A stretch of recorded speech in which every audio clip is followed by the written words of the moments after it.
Hello everybody, I'm in my Volvo V70 2001 and I decided one day to go biking, and in order to go biking you have to fold the seat backs, just like this.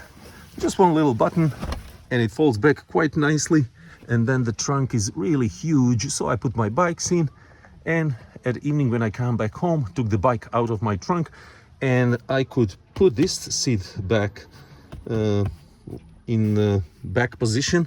But when I came to this one, the seat belt retracting system locked because too much of the seat belt went into it, and I could not lift it back into the upright position.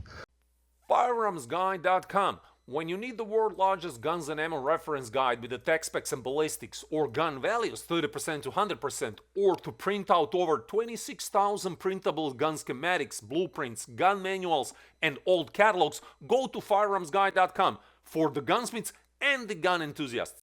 So the solution is to basically then remove this padded thing right here, and right here underneath you have that screw that connects the end of the seat belt right here.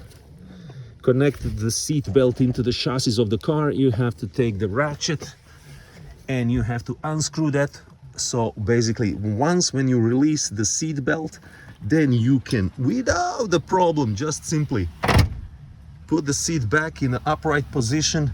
Seat belt, it's finally unblocked. And now the only thing you have to do is screw it back, end part into the chassis, and put this cushion back here.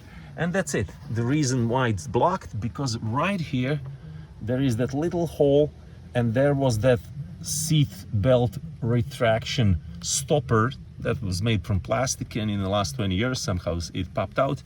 I'll have to buy one on internet. It's like $1 a piece.